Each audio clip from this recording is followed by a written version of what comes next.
Claire Dubois avait 39 ans, mais ses gestes calmes et mesurés en disaient bien plus long que son âge. Chaque soir, une fois les bureaux vides et les lumières tamisées, elle arpentait les couloirs de l'imposant immeuble de Lefebvre Technologies, une entreprise de pointe nichée au cœur de Lyon. Là où la journée régnait le tumulte des idées, des réunions et des claviers, la nuit ne laissait que l'écho discret des pas de Claire, le bruissement d'un chiffon, le chuintement d'un balai. Elle ne parlait presque jamais. Ce n'était pas de la timidité, mais une habitude forgée avec les années. Moins on parlait, moins on dérangeait. Et dans ce monde fait de silence et de reflets sur les vitrines propres, Claire était devenue invisible. Les cadres croisaient son regard sans jamais vraiment la voir. Les rares fois où quelqu'un lui adressait un mot, c'était pour signaler un coin oublié ou une tâche à rectifier.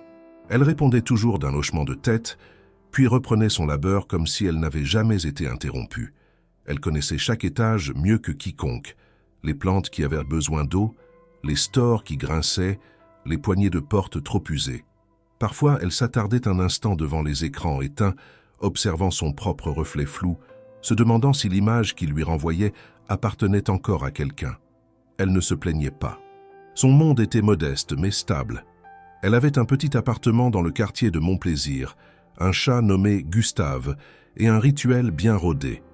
Mais derrière cette routine millimétrée se cachait une femme bien différente de l'image terne qu'elle renvoyait.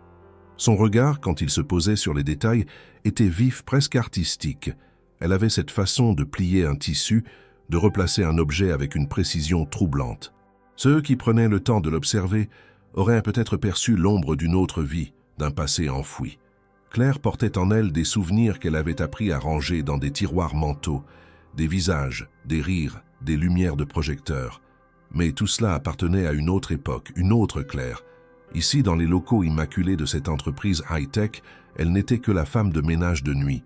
Celle qui passait après tout le monde, qui nettoyait sans bruit, qui ne laissait aucune trace. Un soir, alors qu'elle frottait une tache persistante sur le sol en marbre du 5e étage, elle entendit 2 cadres sortir d'une salle de réunion en riant. Ils ne la virent pas. L'un d'eux plaisanta sur le fait qu'il pouvait dormir au bureau tellement c'est propre. L'autre répondit que c'était grâce à l'ombre qui vit ici la nuit. Claire se redressa lentement, les regarda disparaître au fond du couloir, puis reprit son travail sans un mot. Elle avait l'habitude. Et pourtant, dans ce silence quotidien, une tension invisible grandissait. Ce n'était pas de la colère ni du ressentiment, mais une sorte de conscience sourde, une énergie contenue. Elle n'était pas née pour disparaître dans les couloirs. Elle n'était pas née pour être un fantôme. Mais pour le moment, elle acceptait sa place, effaçant derrière elle les traces de ceux qui ne voyaient même pas les siennes. Ce soir-là, alors qu'elle sortait de l'immeuble après son service, l'air frais de la ville lui caressa le visage. Elle inspira profondément, comme pour chasser l'image d'un monde qui ne la regardait plus. Sur les trottoirs encore humides, les premières lueurs de l'aube coloraient les pavés d'un rose pâle. Claire marcha lentement vers chez elle, son sac à l'épaule, les épaules droites malgré la fatigue. Il y avait dans sa démarche une dignité tranquille, une sorte de promesse que personne n'avait encore entendue, pas même elle. Le bureau d'Arnaud Lefebvre, au dernier étage de l'immeuble, dominait la ville comme un poste d'observation d'un roi moderne. Le vert fumé de ses baies vitrées renvoyait les lumières nocturnes de Lyon et dissimulait les jeux de pouvoir qui s'y tramaient. Arnaud, quadragénaire au sourire carnassier, n'était pas seulement l'un des fondateurs de Lefebvre Technologies. Il en était aussi le visage le plus visible dans les médias, celui qui parlait en conférence, posait dans les magazines économiques et donnait des interviews à la télévision. Beau, sûr de lui, arrogant sans s'en cacher, il aimait manipuler les gens autant que les chiffres.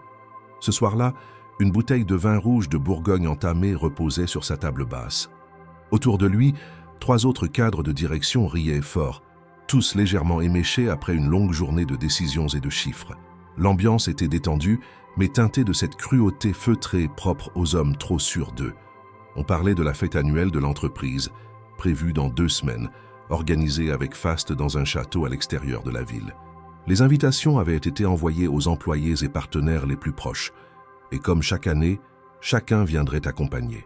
L'événement était devenu une sorte de vitrine officieuse où se montraient robes de soirée, alliances brillantes, conquêtes temporaires et promesses de promotion. C'est alors qu'Arnaud, en versant un nouveau verre à son voisin, lança d'un ton narquois. « Et si je venais avec ?» La femme de ménage. « Claire, c'est ça. » La vieille qui circule ici la nuit comme un fantôme. Un éclat de rire général résonna dans le bureau. Un des cadres répondit entre deux gorgées. « Laquelle ? Celle qui a toujours l'air de sortir des années 80, avec ses pulls informes et son air de sainte nitouche ?» Arnaud hocha la tête, amusé par l'image. « Exactement, je vais l'inviter. Juste pour voir la tête des gens quand elle débarquera au bras du directeur général. » Il y eut un moment de flottement, puis des rires plus gras. « Tu n'oserais pas », lança un autre. Arnaud sourit largement, cette expression arrogante qui précédait toujours ses décisions les plus discutables. « Je le ferai. Je vais même lui envoyer un carton officiel, avec mon nom dessus. Et je vais l'accompagner toute la soirée, comme un gentleman, vous imaginez ? La tronche de Chloé quand elle verra ça. Rien que pour ce moment, ça vaut le coup. » L'un d'eux tenta une objection, plus pour la forme. Mais si elle dit non, Arnaud haussa les épaules. Alors ce sera une tentative ratée, mais si elle accepte, ce sera le clou du spectacle. On dira que c'était pour briser les codes, pour montrer qu'on est une entreprise inclusive, même si tout le monde saura que c'est une blague. Un autre murmura, ricanant. « Et si elle se prend au jeu, tu vas devoir danser avec elle. » Arnaud répondit sans hésiter, « Je danserai, je trinquerai, je jouerai mon rôle à fond, et je rirai encore plus fort. » Le ton était donné.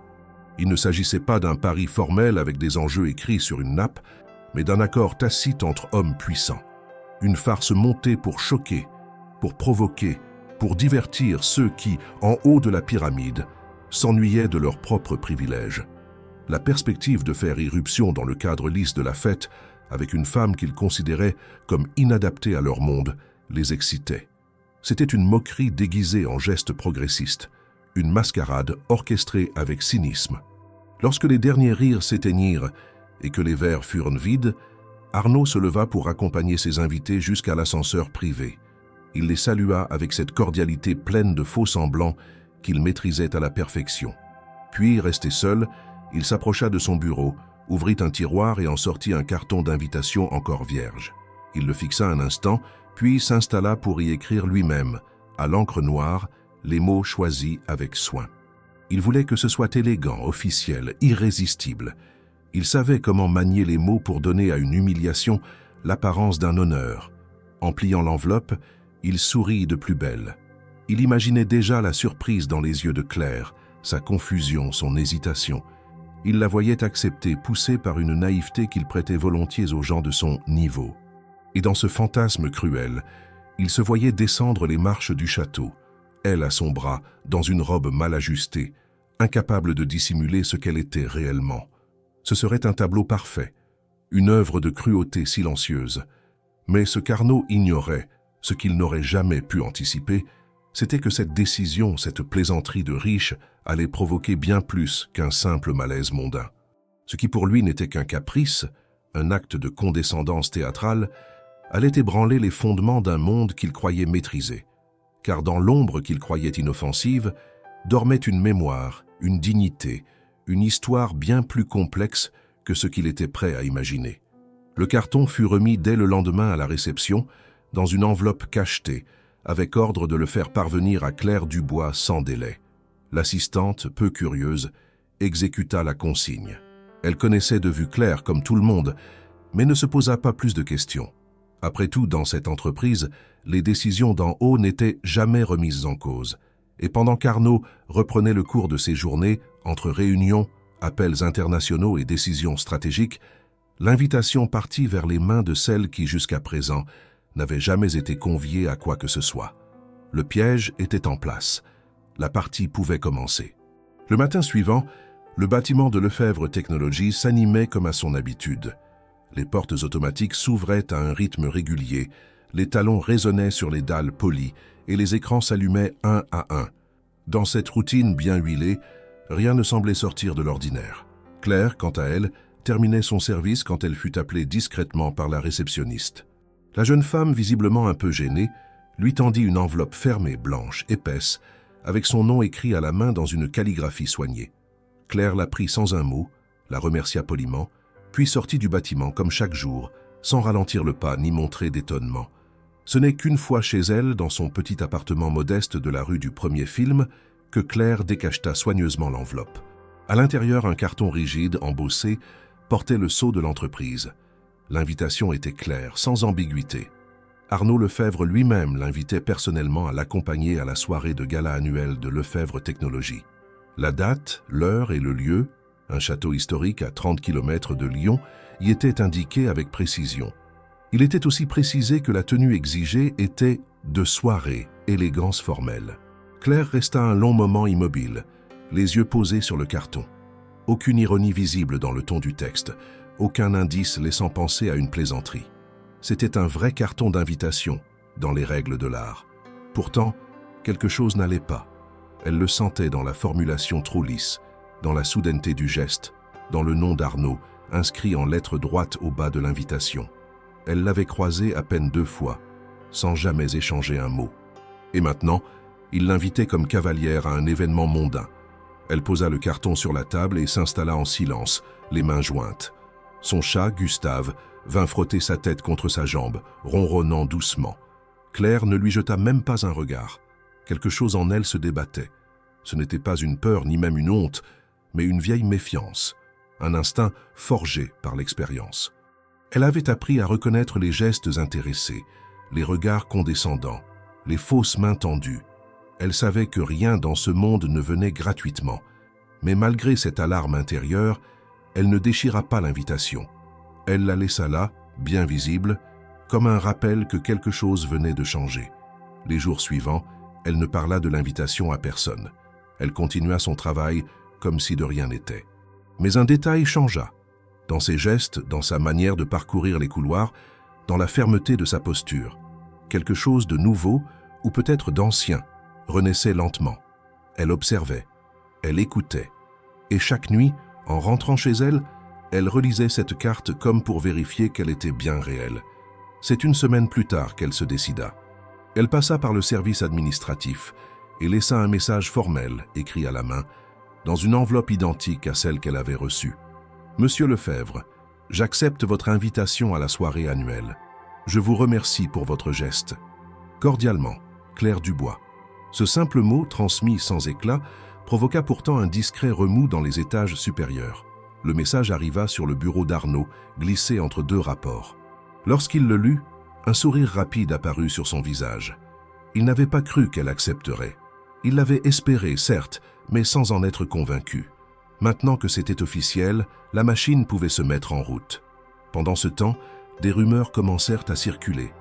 Personne ne savait exactement comment l'information avait fui, mais dans les open space et les salles de pause, on murmurait que la femme de ménage serait présente à la fête, au bras d'Arnaud, en personne.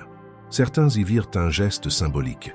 D'autres, plus lucides ou simplement plus cyniques, flairèrent immédiatement une farce humiliante déguisée en manœuvre sociale. Les commentaires se faisaient plus nombreux, plus perfides. On riait sous cape, on imitait la démarche discrète de Claire, on spéculait sur sa tenue. Certains pariaient même qu'elle n'oserait jamais franchir les portes du château. Chloé Morel, la responsable des ressources humaines, fut l'une des premières à confronter directement Claire. Un soir, alors que cette dernière finissait de nettoyer la salle de conférence du 8e étage, Chloé entra, bras croisés, regard dur. « Claire, j'ai entendu dire que vous alliez assister à la fête de l'entreprise. Avec Arnaud, est-ce vrai ?» Claire, sans cesser son mouvement, répondit d'un ton égal. « Oui, il m'a invité. J'ai accepté. » Chloé resta un instant silencieuse, visiblement troublée.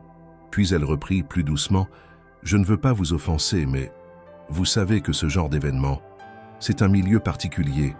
Tout le monde n'est pas préparé à ce genre d'ambiance. » Claire la fixa un instant, sans animosité. « Je comprends, Madame Morel, mais je viendrai quand même. » Cette réponse désarma Chloé, qui quitta la pièce sans ajouter un mot. Claire, elle, continua son travail. Mais dès ce soir-là, elle commença à tracer dans sa tête les contours de ce qu'il fallait faire.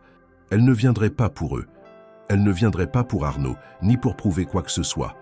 Elle viendrait pour elle-même, pour occuper, ne serait-ce qu'une nuit, une place qu'on lui avait trop longtemps refusée. Et quoi qu'il advienne, elle ne baisserait pas les yeux. Ainsi commença, en silence, la préparation de Claire Dubois. Une femme invisible, soudainement mise sous les projecteurs par la main d'un homme qui ne la voyait pas vraiment. Mais elle se voyait à nouveau. Et cela, personne ne pourrait lui enlever. À mesure que la date de la fête approchait, l'atmosphère au sein de Lefebvre Technologies se transformait insidieusement. Les couloirs, habituellement animés par l'urgence des projets et les échanges professionnels, étaient désormais parcourus de murmures, de regards échangés et de silences lourds.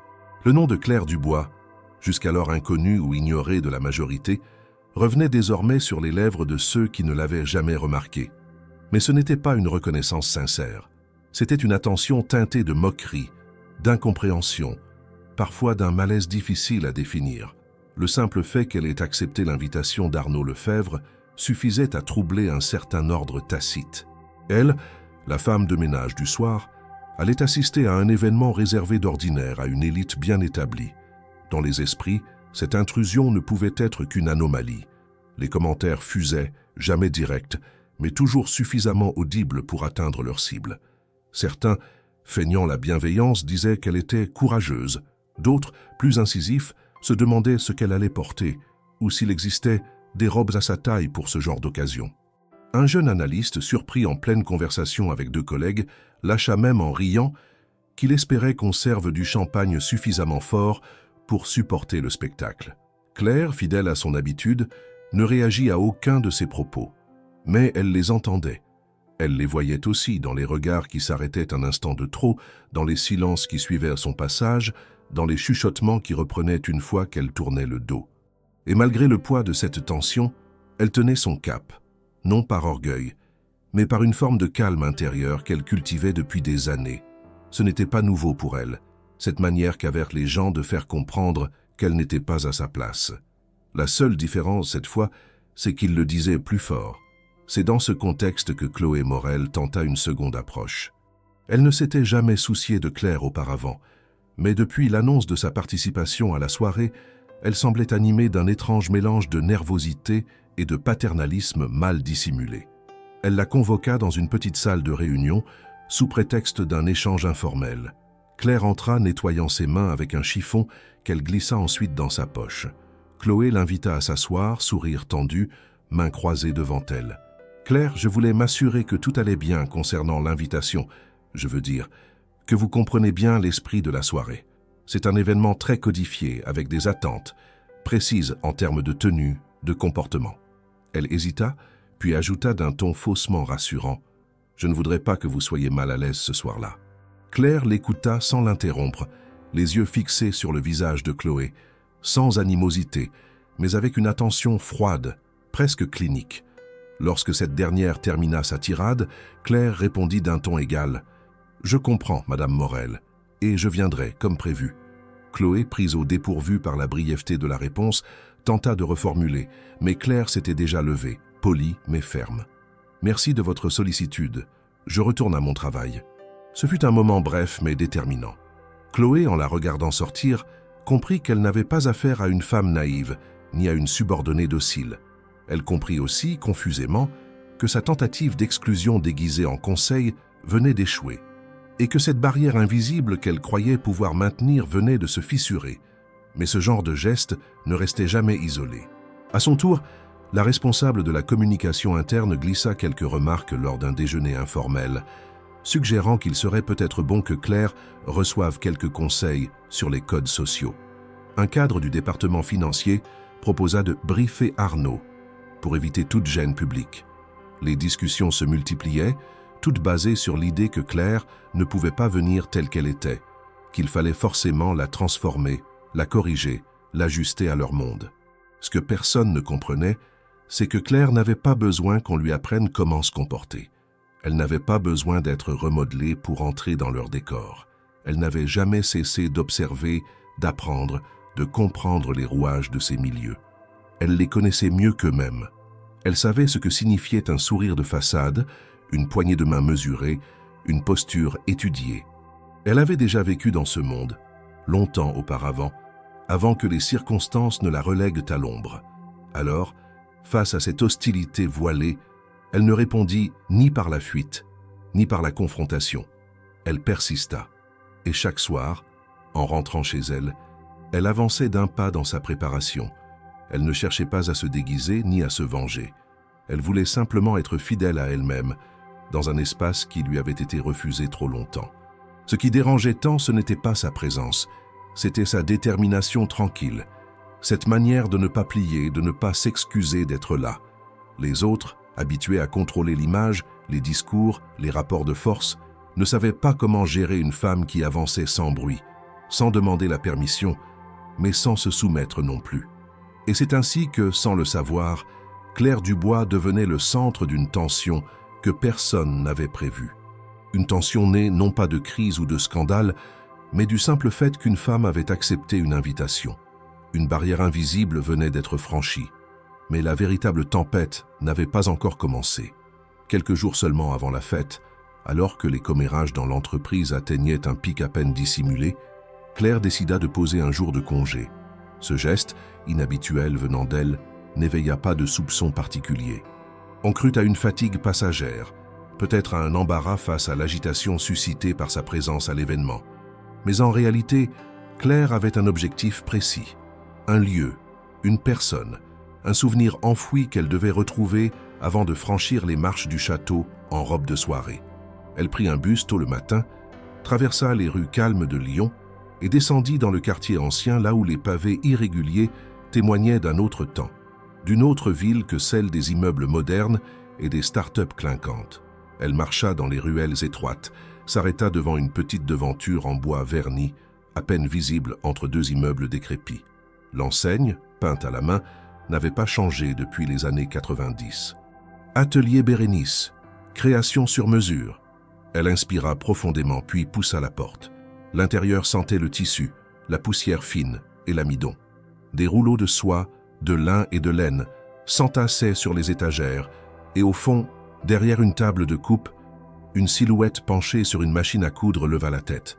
C'était une femme âgée, les cheveux d'un gris presque blanc, attachés en chignon, les yeux vifs malgré les années.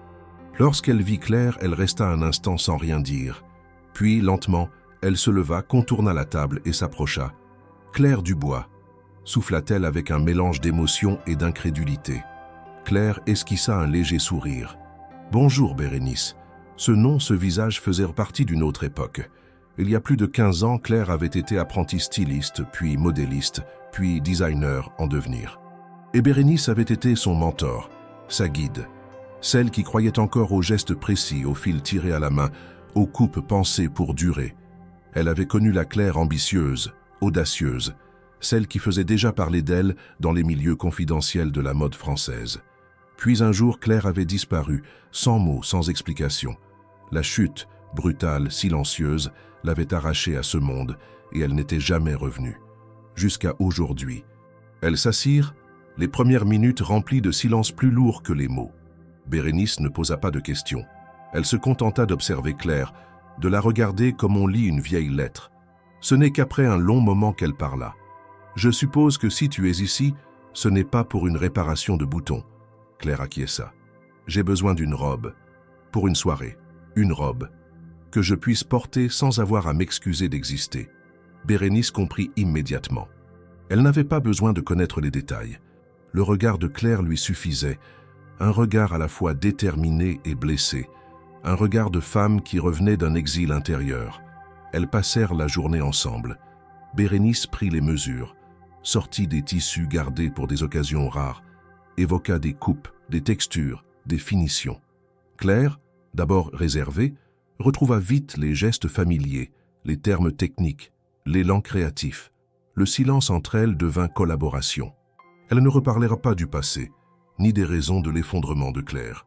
Il n'était pas nécessaire de remuer ce qui avait déjà été vécu. Ce jour-là, l'important était ce que Claire allait porter, non pour briller, mais pour affirmer sa présence, non pour séduire, mais pour exister sans justification. Le tissu choisi était un satin profond, d'un bleu nuit presque noir, sans paillettes, sans effets inutiles. La coupe serait fluide, ajustée sans être moulante, structurée mais souple, capable de souligner la stature de Claire sans l'enfermer. Le col serait légèrement en V, les manches tombantes, le dos dégagé avec retenue.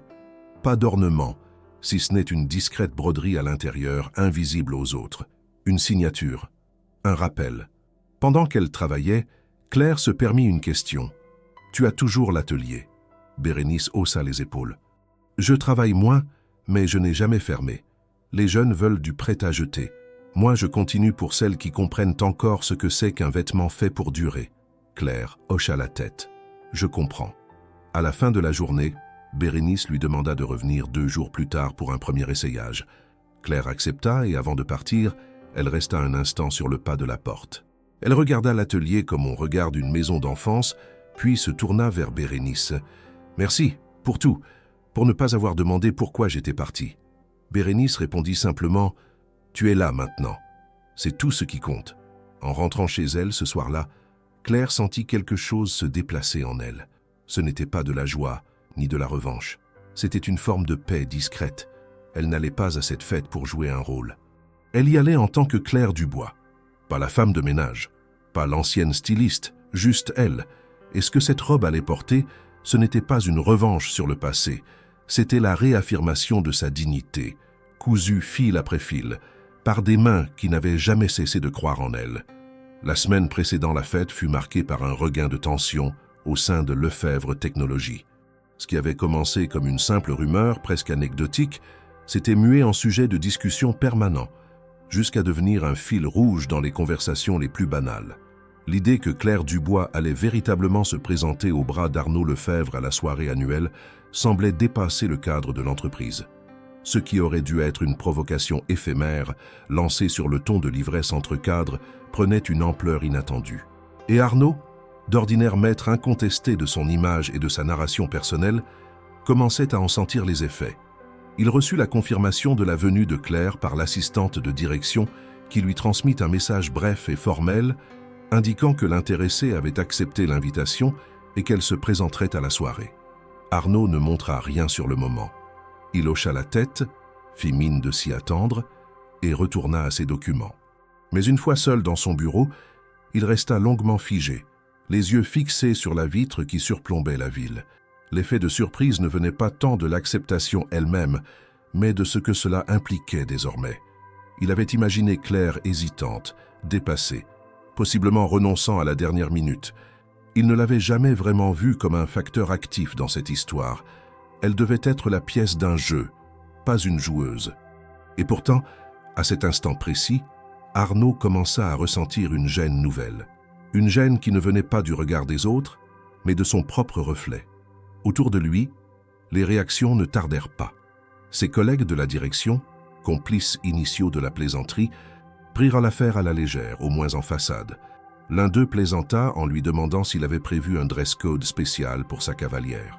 Un autre, plus acide, suggéra qu'il embauche un photographe professionnel pour immortaliser le moment. Arnaud, d'habitude prompt à rebondir avec ironie, répondit cette fois par un sourire forcé. Il n'avait plus envie de rire. La mécanique de la moquerie semblait désormais bancale, comme si la cible de la farce avait refusé le rôle et s'était levée d'elle-même pour réécrire la scène. Il tenta de reprendre le contrôle du récit. Lors d'un déjeuner en petit comité, il glissa que son geste était une manière de rappeler que l'entreprise se voulait ouverte, égalitaire, humaine. Il évoqua l'importance de reconnaître ceux qui œuvraient dans l'ombre, de donner de la visibilité à tous les acteurs de l'entreprise. Le discours était lisse, stratégique, mais ceux qui l'écoutaient savaient qu'il mentait. Arnaud n'avait jamais fait preuve de ce type de préoccupation sociale. Il s'agissait d'un repositionnement de façade, une manière de se prémunir contre une éventuelle désapprobation. Mais ce repositionnement tardif ne suffisait pas à apaiser les regards sceptiques. Il commença à penser à Claire d'une manière différente. Non plus comme une figure vague en bleu de travail, mais comme une personne réelle, dotée d'une volonté, d'une histoire. Il se surprit à se demander comment elle viendrait vêtue, quel genre de discours elle pourrait tenir, comment elle allait se comporter. Il s'aperçut alors qu'il n'avait aucune idée de qui elle était, en dehors de son rôle dans l'entreprise. Cette ignorance qui ne l'avait jamais dérangé auparavant devenait maintenant un vide gênant. La veille de la fête, Arnaud se fit livrer plusieurs tenues de soirée par un styliste personnel. Il les essaya toutes avec un soin qu'on ne lui connaissait pas.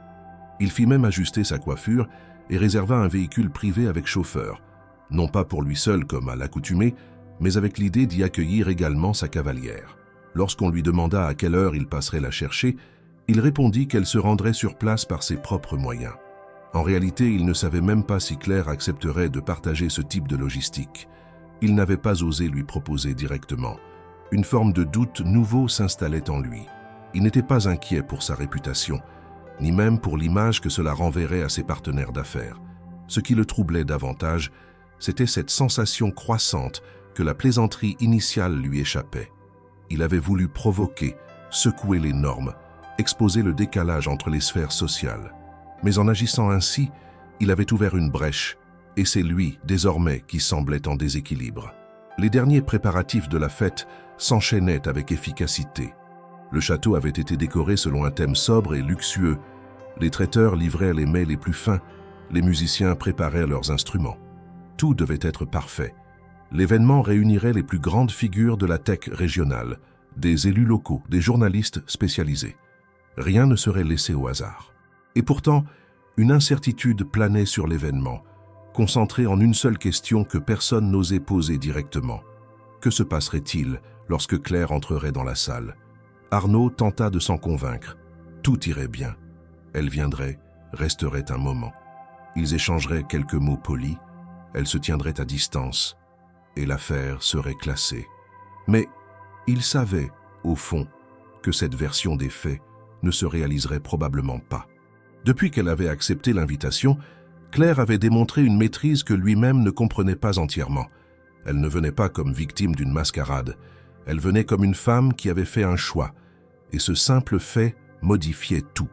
Le soir venu, alors qu'il vérifiait une dernière fois le nœud de sa cravate devant le miroir, Arnaud croisa son propre regard et se demanda, pour la première fois depuis longtemps, s'il était à la hauteur de la situation qu'il avait lui-même provoquée. Le château choisi pour accueillir la soirée annuelle de Lefebvre Technologies se dressait à une trentaine de kilomètres de Lyon, au cœur d'un parc boisé soigneusement entretenu. Cette bâtisse du XVIIIe siècle, restaurée avec un raffinement discret, était souvent louée pour des événements privés réservés à une clientèle triée sur le volet. En cette fin de journée d'automne, les allées bordées de lampadaires anciens diffusaient une lumière chaude et tamisée, et l'on entendait au loin les musiciens accorder leurs instruments sous les voûtes en pierre de la grande salle. Les premiers invités commencèrent à arriver peu avant 19 heures. Voitures de luxe, chauffeurs en uniforme, robes longues, smoking impeccable, bijoux discrets mais visiblement coûteux.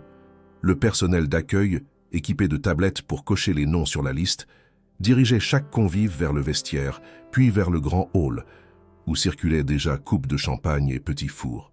L'ambiance était polie, pleine de rires feutrés et de conversations autour des derniers projets de l'entreprise, des évolutions du marché ou des prédictions sur les stratégies à venir. Arnaud Lefebvre arriva aux alentours de 19h30, vêtu d'un costume noir parfaitement taillé, chemise blanche sans faute, nœud papillon sombre. Il sortit seul de son véhicule, salua quelques membres du personnel et entra dans le château d'un pas assuré, comme à son habitude. Les regards se tournèrent immédiatement vers lui. On l'attendait non seulement en tant qu'hôte, mais surtout en tant qu'homme autour de qui gravitait cette étrange histoire. Lorsqu'il entra dans la salle principale, les murmures reprirent. Certains scrutèrent les portes, cherchant une silhouette qui pourrait être celle de Claire. Mais elle n'était pas là. Pas encore. Arnaud se prêta au jeu habituel. Poignée de main, sourire professionnel, remarque sur la décoration, compliments sur les efforts de l'équipe événementielle. Tout semblait sous contrôle. Quand un invité lui demanda, l'air faussement léger, s'il n'avait pas de cavalière cette année, il répondit avec une pointe d'ironie. « Elle m'a peut-être devancé ou peut-être préfère-t-elle faire une entrée remarquée ?» Cette phrase, prononcée avec le ton de celui qui pense encore avoir le contrôle, déclencha quelques rires polis. Mais derrière les sourires, l'attente montait. 20 minutes plus tard, la salle était presque pleine. Les discussions allaient bon train, entre collègues, entre partenaires, entre anciens camarades d'université reconvertis en entrepreneurs. Les serveurs circulaient, les musiciens jouaient une version élégante de morceaux de jazz. Rien ne semblait annoncer une rupture dans le protocole. Puis, à 20 heures précises, le bruissement d'un groupe de convives se retourna vers l'entrée principale. Claire Dubois venait d'arriver. Elle entra sans escorte, sans annonce. Sa démarche était droite, mesurée, ses gestes calmes. Elle portait la robe confectionnée par Bérénice, ce satin bleu nuit sobre et élégant qui épousait ses mouvements avec une précision naturelle. Ses cheveux relevés en un chignon sobre laissaient apparaître la nuque dégagée. Aucun bijou ostentatoire, aucun maquillage criard, rien n'était excessif. Tout était maîtrisé. Elle avançait comme si elle connaissait parfaitement l'espace dans lequel elle entrait. Pas une hésitation, pas un regard vers le sol. La réaction fut immédiate. Le silence ne fut pas brutal, mais progressif. Une conversation interrompue par une surprise, une main qui cesse de porter un verre aux lèvres, un rire qui se fige. On se retourna. On la regarda. Certains mirent quelques secondes à la reconnaître. D'autres, plus rapides, comprirent aussitôt.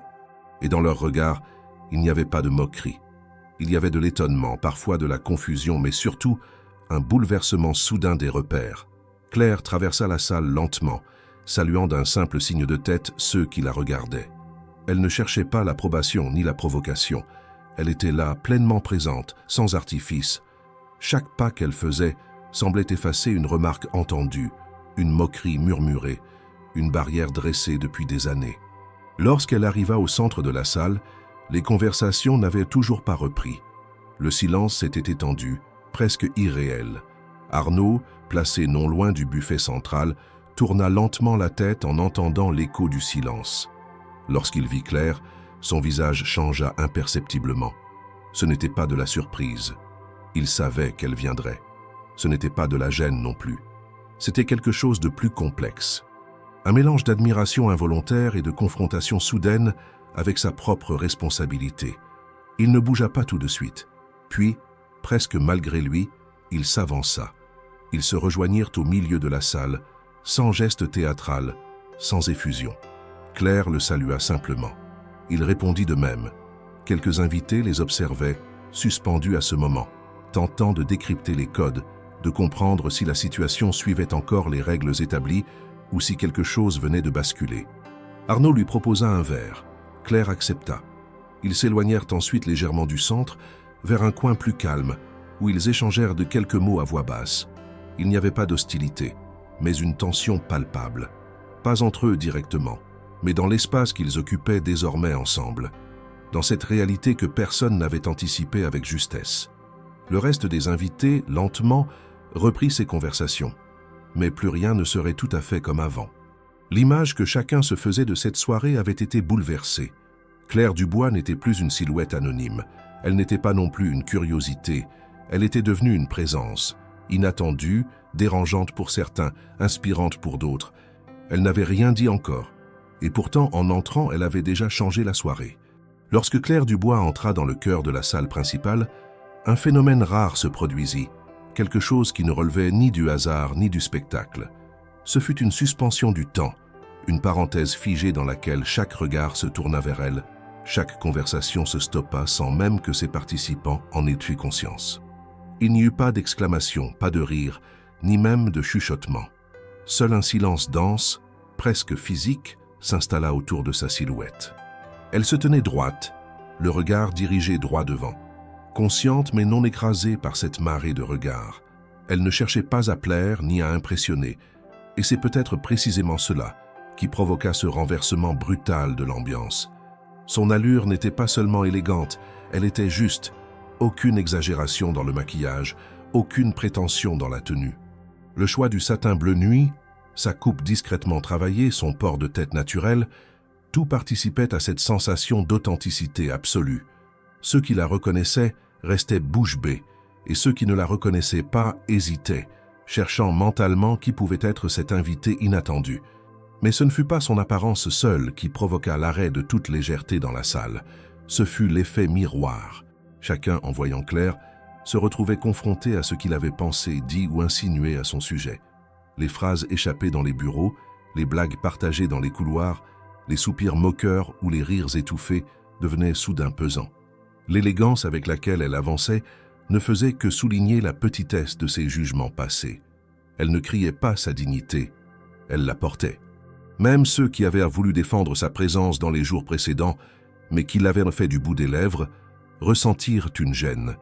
Ils comprirent qu'ils n'avaient pas véritablement pris position pour elle, mais pour leur propre conscience. Claire n'avait rien demandé. Elle n'avait pas réclamé de place.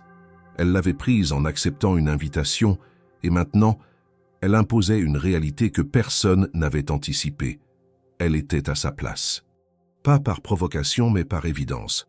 Arnaud Lefebvre, quant à lui, demeura debout près du buffet, immobile. Le regard qu'il porta sur Claire en cet instant précis n'était pas celui d'un homme amusé, ni même inquiet. Il n'y avait plus de contrôle, plus de stratégie, seulement une forme de désorientation muette. L'homme habitué à tout orchestrer, à tout maîtriser, se retrouvait simple spectateur d'un événement qu'il croyait avoir initié, mais qui ne lui appartenait déjà plus. Il ne s'approcha pas tout de suite, comme s'il cherchait à comprendre comment le décor avait pu changer si vite. Le silence fut rompu par la musique, reprise avec un léger décalage par les musiciens, eux aussi brièvement arrêtés dans leur élan.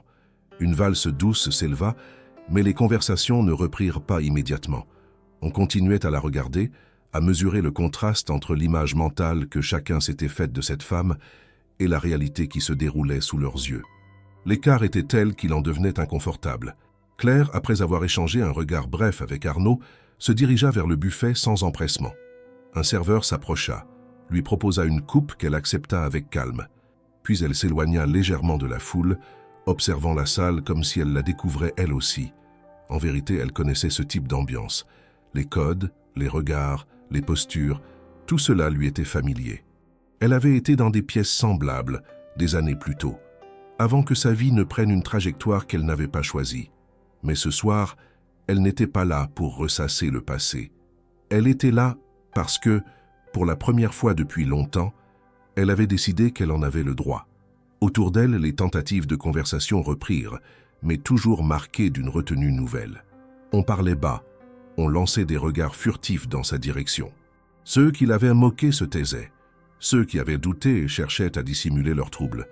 Et ceux qui ne la connaissaient pas se contentèrent de l'observer, tentant de comprendre comment une femme apparemment sortie de nulle part avait pu imposer un tel silence dans une salle remplie de gens habitués à être vus, entendus, flattés.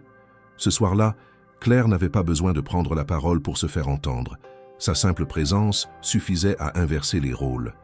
Elle, la discrète, la transparente, devenait le centre d'un espace qui ne l'avait jamais considérée. Elle ne le revendiquait pas. Elle n'exigeait rien. Elle était simplement là, droite, calme, présente. Et dans cette présence résidait une puissance que même Arnaud ne comprenait pas encore totalement. La soirée reprit, mais l'ambiance restait modifiée. Les discussions, plus lentes, tournaient souvent autour de Claire. Des suppositions sur son passé, sur son lien réel avec Arnaud, sur la raison pour laquelle elle était là. Chacun inventait son récit pour combler le vide entre ce qu'il croyait savoir et ce qu'il voyait. Mais aucune version ne parvenait à tout expliquer. Ce flou, ce manque de contrôle, était une nouveauté dans l'univers parfaitement ordonné de Lefebvre Technologies. Arnaud, finalement, s'approcha de Claire. Ils échangèrent quelques mots que personne ne put entendre. Ils ne souriaient pas, ne plaisantaient pas. Ce n'était pas une conversation légère. C'était un échange sincère, peut-être le premier entre eux. Puis ils restèrent côte à côte un instant, en silence, comme deux témoins d'un théâtre dont ils ne maîtrisaient plus la scène. Les regards convergèrent à nouveau, mais personne n'osa interrompre le moment. Car désormais, il était clair qu'il ne s'agissait plus d'une simple invitation. Il se passait autre chose. Quelque chose que personne dans cette salle n'avait anticipé. La musique continuait de jouer en fond, les conversations tentaient de reprendre leur cours, mais quelque chose dans l'atmosphère restait suspendu.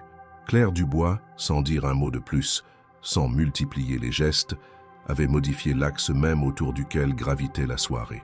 Et dans cette tension silencieuse, un mouvement inattendu se produisit. Un homme âgé, vêtu d'un costume d'un autre style que ceux des jeunes cadres présents, s'approcha lentement de Claire. Son visage portait les marques du temps. Ses cheveux étaient rares, mais son regard était vif, perçant. Il s'appelait Émile Caron.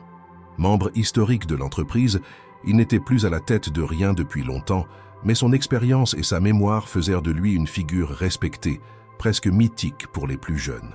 On le saluait avec déférence, on l'écoutait avec attention, même si sa présence aux événements était devenue rare. Il resta quelques secondes devant Claire, sans oser encore parler. Puis, avec une hésitation visible, il murmura « Claire Dubois, Est-ce que c'est bien vous ?» Claire, surprise, se tourna vers lui, le regarda attentivement. Elle ne mit pas longtemps à le reconnaître. « Bonsoir, monsieur Caron. » Elle utilisa le ton de la politesse sobre, mais une nuance dans sa voix trahissait une certaine émotion. Émile sembla figé. Il se rapprocha de quelques pas. « Mon Dieu, vous êtes Claire Dubois, la Claire Dubois. » Son insistance fit se tourner plusieurs têtes. Les convives autour s'immobilisèrent de nouveau. Une nouvelle tension venait de naître. Claire ne répondit pas immédiatement. Elle attendait, comme pour voir jusqu'où il se souvenait. Émile, lui, retrouvait des images enfouies depuis des années. « Je vous ai vu à Paris, au Salon des jeunes créateurs. C'était en 2006. Vous étiez brillante, on parlait de vous partout. Vous travailliez pour cette maison. Delorme, je crois. Puis plus rien. Vous avez disparu. Tout le monde s'est demandé ce qui vous était arrivé. Il ne s'agissait pas d'un jeu, ni d'un hommage improvisé. Il s'agissait d'une mémoire authentique, qui revenait à la surface, bouleversée par la confrontation entre l'image qu'il avait gardée et la réalité qu'il avait devant lui. Le nom de Delorme n'évoquait rien pour les plus jeunes, mais quelques invités plus âgés commencèrent à comprendre. Delorme avait été une maison de couture discrète mais respectée, une pépinière de talent, un lieu où les carrières prenaient forme.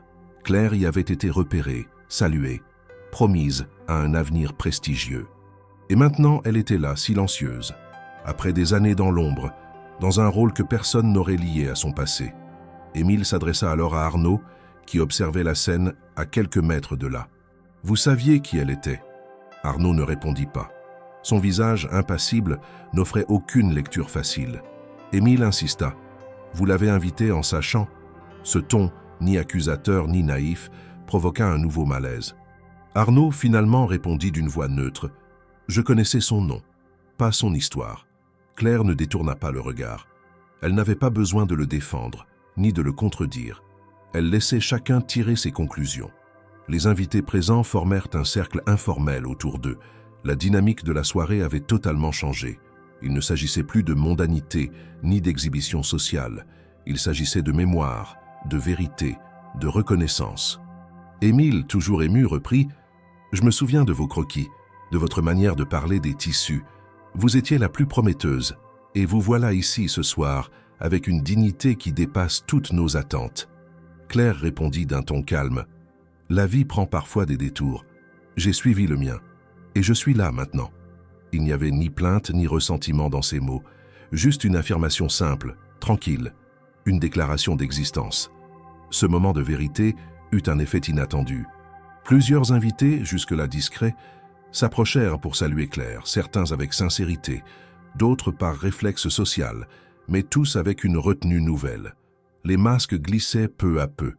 Ce n'était plus la femme de ménage qui avait été invitée par provocation.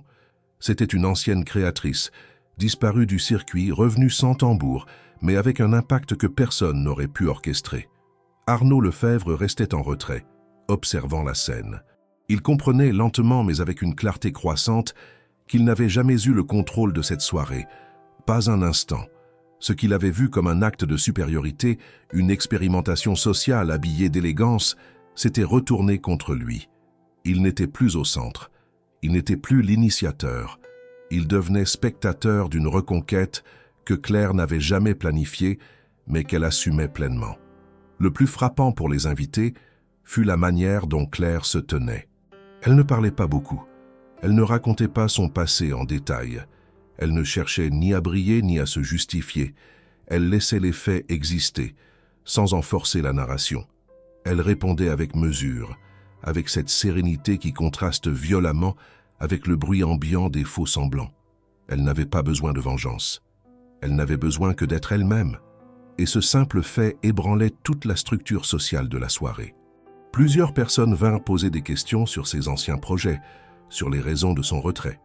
Claire resta évasive, mais polie. Elle ne nourrissait pas le spectacle. Elle laissait les blancs là où ils devaient être. Elle ne cherchait pas à combler les vides. Car dans ces silences, chacun était forcé de réfléchir à sa propre posture, à ses propres jugements. Elle ne racontait pas son histoire. Elle la vivait. Émile, quant à lui, ne s'éloigna pas. Il resta près d'elle, comme un témoin inattendu, une mémoire vivante qui validait sans emphase la légitimité de sa présence. Et dans ce duo discret, beaucoup virent la faille de leur propre système de valeurs. La soirée avait commencé sous le signe de l'apparence. Elle se poursuivait désormais sous celui de la vérité. Et cette vérité, incarnée par Claire Dubois, allait continuer à imposer son rythme. Lorsque l'heure du discours approcha, comme à chaque édition de cette soirée annuelle, les serveurs commencèrent à faire circuler des coupes de champagne plus généreusement. On tamisa légèrement les lumières et les musiciens, sur un geste du régisseur, cessèrent de jouer. Tous les regards se tournèrent naturellement vers Arnaud Lefebvre, qui, en tant qu'hôte de l'événement, devait s'avancer et prendre la parole. Ce rituel, bien connu des anciens et attendu par les nouveaux, marquait habituellement un moment léger, ponctué d'anecdotes et de remerciements vagues, une formalité mondaine destinée à flatter les partenaires et rassurer les employés.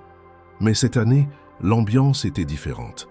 Arnaud se leva lentement de sa chaise, arrangea les pans de sa veste et marcha d'un pas mesuré jusqu'à la petite estrade installée à l'extrémité de la salle. Il monta les 2 marches, prit le micro posé sur son support et balaya l'assemblée du regard. Les premières phrases furent classiques. Il remercia les équipes, félicita les performances de l'année, cita quelques résultats notables, rappela des objectifs futurs. Mais le ton n'y était pas. Le visage d'Arnaud manquait de son éclat habituel. L'assurance dans sa voix semblait forcée. Il savait qu'un autre sujet planait dans la pièce, un sujet plus brûlant que les chiffres et les plans de croissance. C'est alors qu'il tenta une manœuvre, pensant pouvoir reprendre le contrôle par l'humour. Il déclara, sur un ton qui se voulait léger, « Et cette année, il faut bien l'admettre, nous avons eu notre part de surprise. Vous l'avez sans doute remarqué, certaines choses sortent de l'ordinaire. » Des rires faibles résonnèrent ici et là, mais la salle ne répondit pas à l'unisson. Arnaud poursuivit malgré tout. Parfois, ce sont ces écarts à la routine qui nous rappellent pourquoi notre entreprise reste unique. Il jeta un regard vers Claire, postée au fond, droite, immobile, son verre à la main. Il ne souriait plus. Claire s'avança sans un mot. Personne ne l'avait appelée, mais aucun regard ne la détourna. Elle se dirigea vers la scène avec calme, ses pas audibles dans le silence revenu. Une fois près de l'estrade, Arnaud hésita une fraction de seconde. Puis, dans un geste d'évitement subtil, il lui tendit le micro. Elle ne le remercia pas, ne s'adressa pas à lui. Elle tourna simplement le regard vers la salle. « Je ne suis pas venue pour parler », dit-elle d'un ton clair sans hausser la voix. « Je suis venue parce que j'ai été invitée, comme vous tous. Pas plus, pas moins. » Elle marqua une pause. Aucun bruit ne troubla la salle. Même les plus sceptiques étaient suspendus à ces mots. « Je ne suis pas ici pour raconter mon passé. Il y a ceux qui s'en souviennent et ceux pour qui cela n'a pas d'importance. Ce n'est pas ce que je suis venu chercher. » Elle regarda la salle, non pas avec défi, mais avec une lucidité tranquille. « Je suis venu pour répondre à un geste fait sans sincérité, peut-être. Je ne peux pas parler à la place de celui qui l'a fait, mais j'ai décidé d'y répondre avec sincérité. Non pas pour faire partie de ce monde, mais pour me rappeler que j'en ai fait partie et que personne ne peut m'en exclure. » Certains détournèrent le regard, d'autres l'écoutaient avec une intensité rare. L'atmosphère était si tendue qu'on aurait pu entendre un verre se poser sur une table à l'autre bout de la pièce. Arnaud, lui, restait immobile, les bras croisés, les traits figés. Il ne s'attendait pas à un discours, encore moins à une parole aussi directe. Claire poursuivit sans emphase, mais avec une précision tranchante. « Je travaille dans cette entreprise depuis des années, la nuit, quand vous n'êtes plus là. Je connais les couloirs, les bureaux, les odeurs du bâtiment mieux que quiconque, mais je n'avais pas de nom, pas de visage. J'étais celle que l'on croise sans voir, celle dont on parle à la 3e personne, sans s'interroger. » Elle s'arrêta brièvement, laissant ses mots flotter dans l'air. Puis elle termina d'une voix posée mais ferme. « Ce soir, je ne suis pas ici pour être admirée.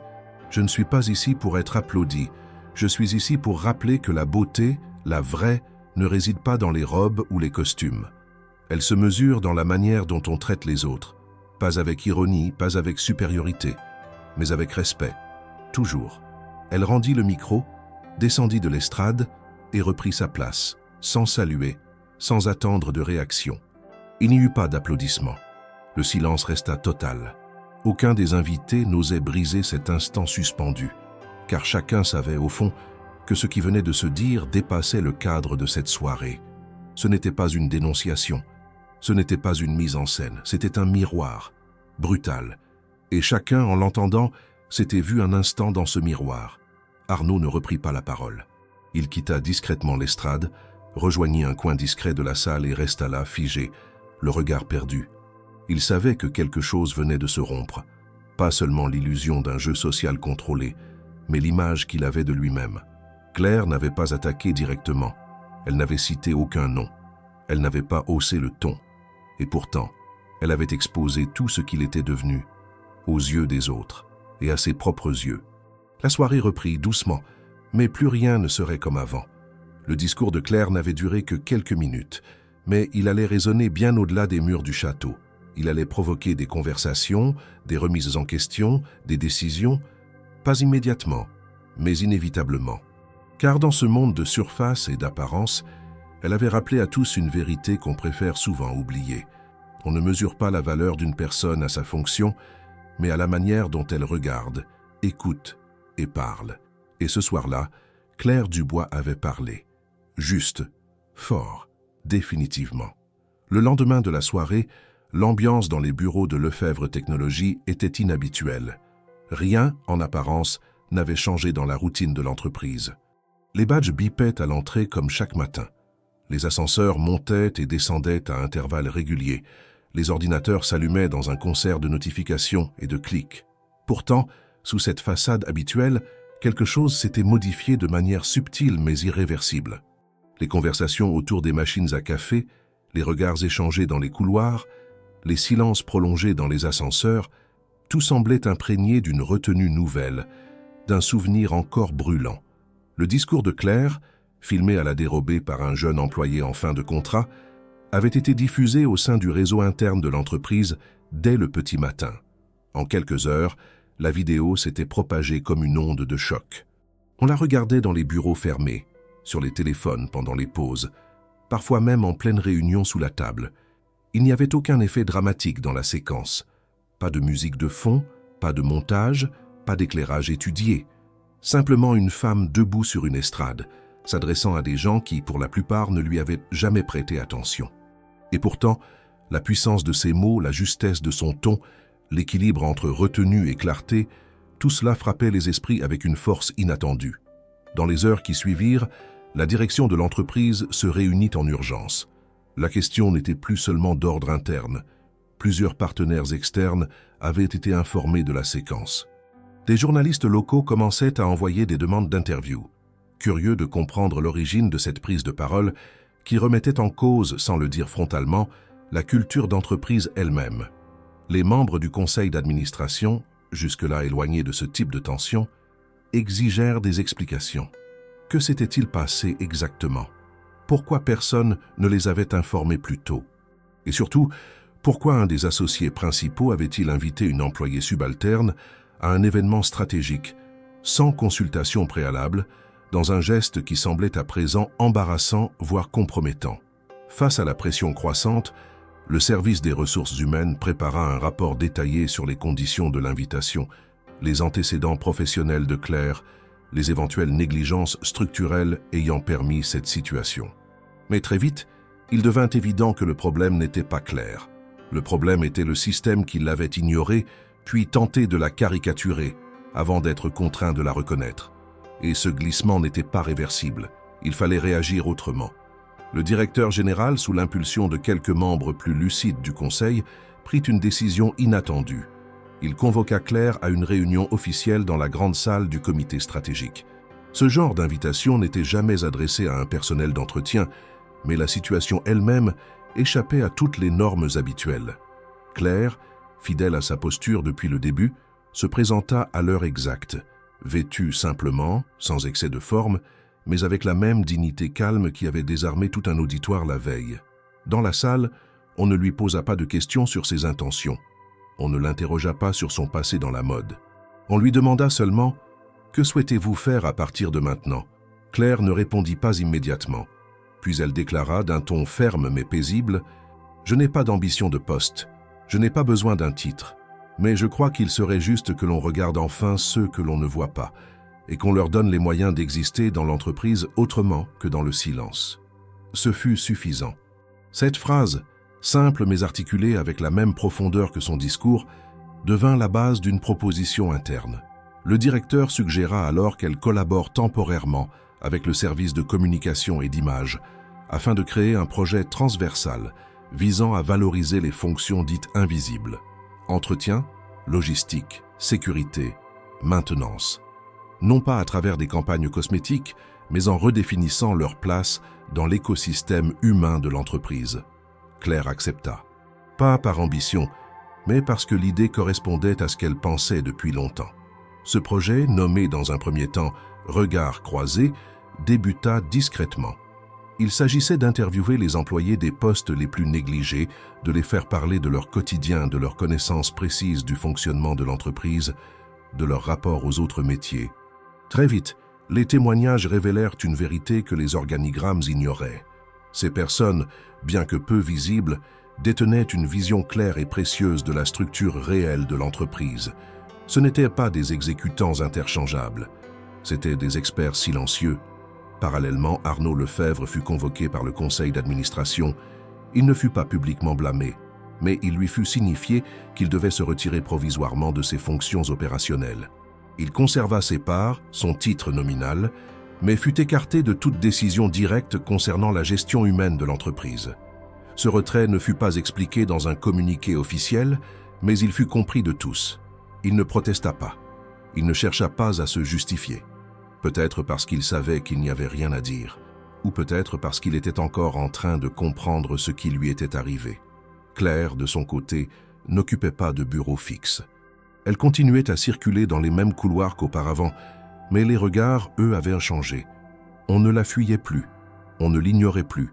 On la saluait avec respect, parfois avec une gêne visible. Elle n'en profitait pas. Elle ne revendiquait rien. Elle écoutait, observait, notait. Et doucement, sans bruit, elle réorganisait la manière dont les murs eux-mêmes semblaient réagir à la présence de ceux qu'on ne voyait jamais. Le changement n'était pas spectaculaire. Il n'était pas rapide non plus, mais il était réel. La parole de Claire n'avait pas provoqué une révolution. Elle avait enclenché une reconfiguration des perceptions. Elle avait permis à des dizaines de personnes de relever la tête, de penser autrement leurs propres valeurs. Et cela, dans un monde dominé par la vitesse et la visibilité, valait bien plus qu'un coup d'éclat. Ainsi, sans chercher à s'imposer, Claire devenait jour après jour le centre discret d'une transformation. Pas parce qu'elle l'avait voulu, mais parce qu'elle avait osé rester debout là où tout le monde attendait qu'elle se courbe. Les semaines passèrent, et la présence de Claire Dubois au sein de Lefebvre Technologies, désormais connue de tous, continua à modifier en profondeur la dynamique de l'entreprise. Contrairement à ce que certains avaient craint ou espéré, elle ne disparut pas aussi rapidement qu'elle était apparue. Elle ne s'était pas effondrée sous le poids de la tension, ni retirée avec une dignité blessée. Elle restait là, comme une évidence tranquille, portant sur les choses un regard que peu avaient su développer, celui de ceux qui observent sans être vus, qui comprennent sans s'imposer, qui agissent sans revendiquer. Le projet Regard croisé prit forme avec une efficacité inattendue. Ce n'était pas une opération de communication vidée de sens, comme tant d'autres, destinée à flatter des valeurs corporate creuses. C'était un dispositif vivant, structuré par Claire autour d'un principe simple, partir du réel et non des mots. Elle refusait les grandes réunions, les rapports en PowerPoint, les consultants extérieurs. Elle passait ses journées à rencontrer les employés les plus effacés du système, techniciens de surface, agents de sécurité, personnel de nuit, coursiers, assistants logistiques. Elle leur parlait à voix basse dans des lieux souvent oubliés, une arrière-cour, un sous-sol, une salle de pause jamais rénovée. Elle écoutait, elle notait, elle reformulait. Et de tout cela, elle faisait émerger une cartographie nouvelle du travail. Peu à peu, ces témoignages furent mis en forme dans des carnets diffusés en interne, accompagnés de portraits photographiques sobres, pris dans l'environnement de chaque employé. Ces documents, d'abord considérés comme anecdotiques, déclenchèrent chez beaucoup une prise de conscience réelle. Ils montraient que ces postes supposément périphériques étaient en fait au cœur de la stabilité quotidienne de l'entreprise. Ils révélaient aussi des compétences humaines et techniques souvent ignorées, la capacité à anticiper des pannes, à gérer des conflits invisibles, à créer de la continuité là où l'organigramme ne voyait que des postes subalternes. Claire refusa systématiquement d'apparaître en couverture ou d'être créditée officiellement comme instigatrice du projet. Elle tenait à rester dans l'ombre, non par modestie feinte, mais par cohérence. Elle n'avait jamais voulu devenir un symbole. Elle souhaitait seulement que la structure cesse de fonctionner à l'aveugle. Son rôle n'était pas de briller, mais d'éclairer. Ce choix renforça encore davantage le respect qu'elle inspirait. Même ceux qui, au début, avaient perçu son apparition comme une anomalie, une perturbation ou un coup d'éclat passager, durent admettre que sa constance et sa rigueur forçaient l'admiration. Certains commencèrent à la consulter sur des décisions qui, jusqu'alors, ne sortaient jamais des cercles dirigeants. Des chefs d'équipe la sollicitaient pour réfléchir à l'intégration de personnel isolé. Des coordinateurs de projets lui demandaient son avis sur la circulation d'informations entre départements. Elle répondait toujours avec la même sobriété. Des phrases courtes, des observations concrètes, jamais de grandes théories. Pendant ce temps, Arnaud Lefebvre était toujours en retrait. Il avait cessé de faire des apparitions publiques et ne participait plus aux réunions internes. Sa position officielle était maintenue, mais tout le monde savait qu'il ne détenait plus de pouvoir réel. Certains murmuraient qu'il préparait un retour, d'autres affirmaient qu'il allait quitter l'entreprise. Mais lui-même ne disait rien.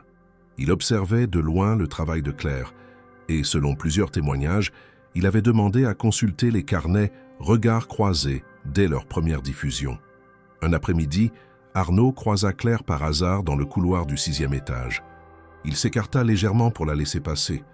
Elle le salua d'un signe de tête discret. Il répondit avec un hochement de tête, sans ajouter un mot. Il n'y eut ni tension, ni échange particulier.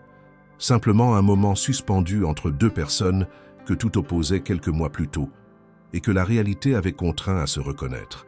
Pas comme égaux dans la hiérarchie, mais comme êtres humains capables de transformer un espace, chacun à sa manière.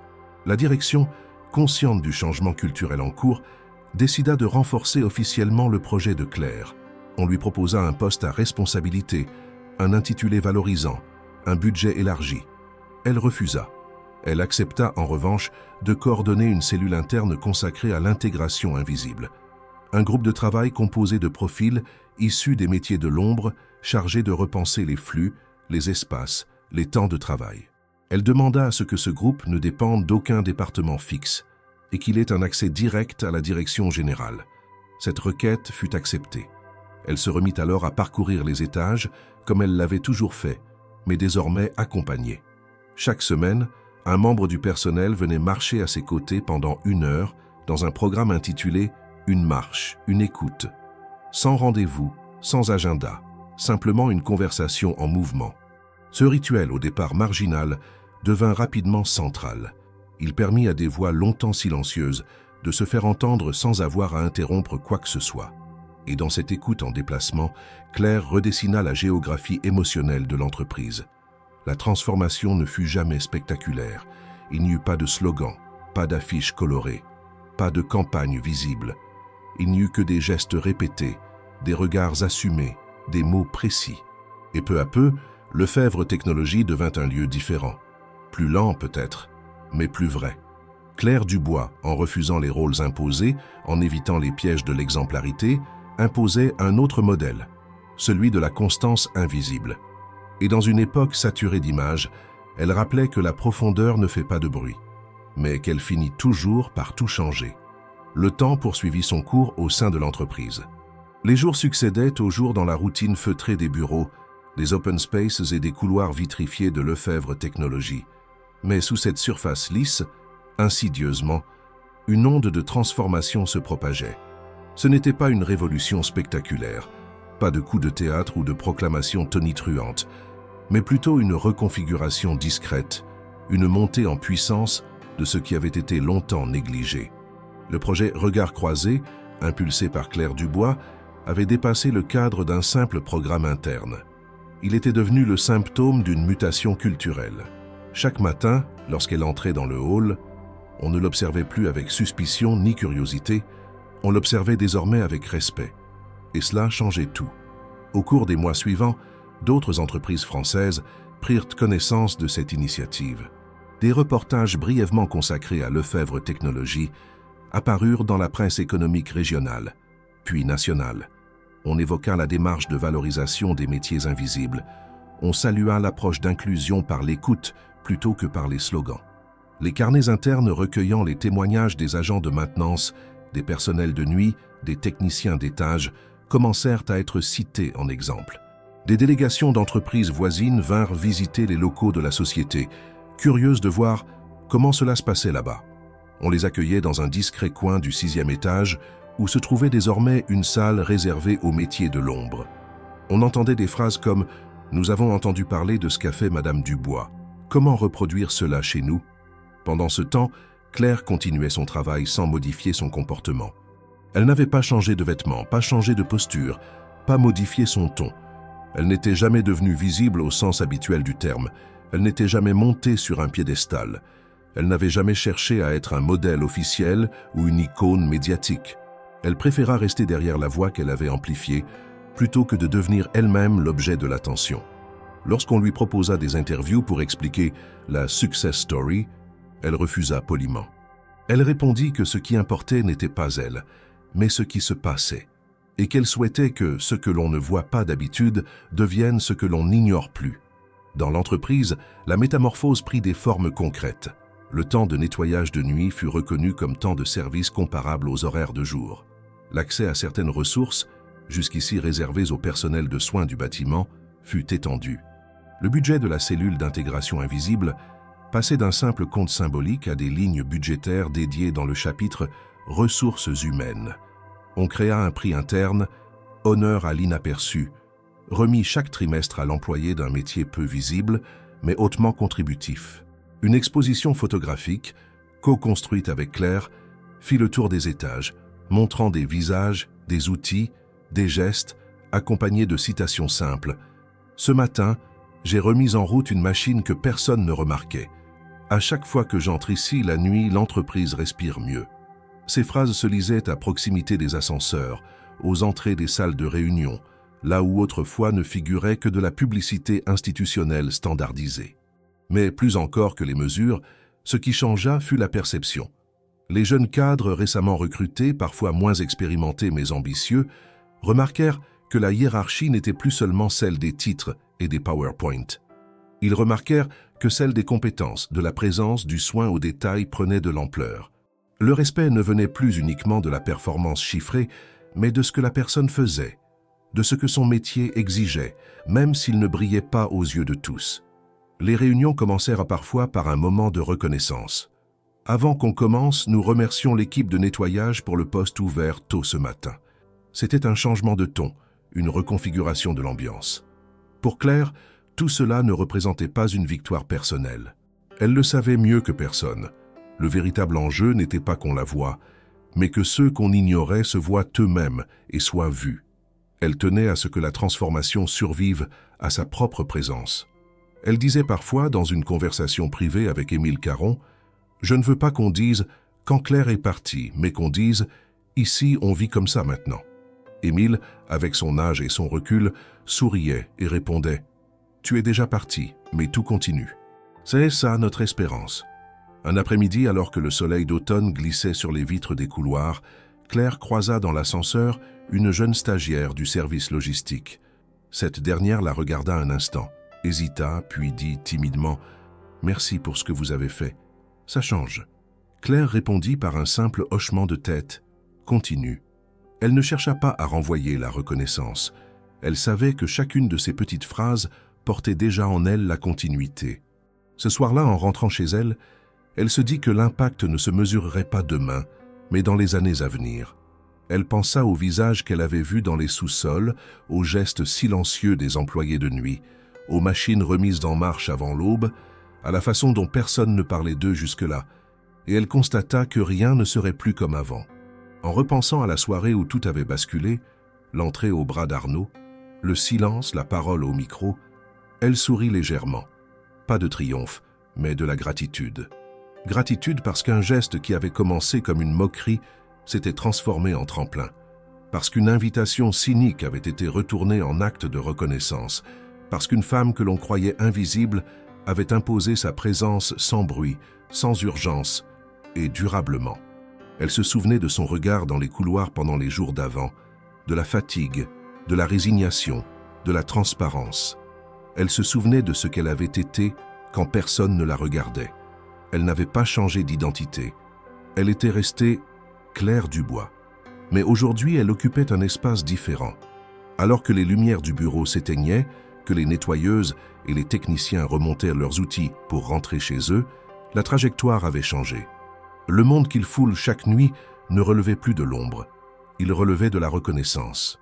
Et dans cette reconnaissance silencieuse, l'entreprise devint plus que le lieu d'une simple performance économique. Elle devint un lieu d'humanité.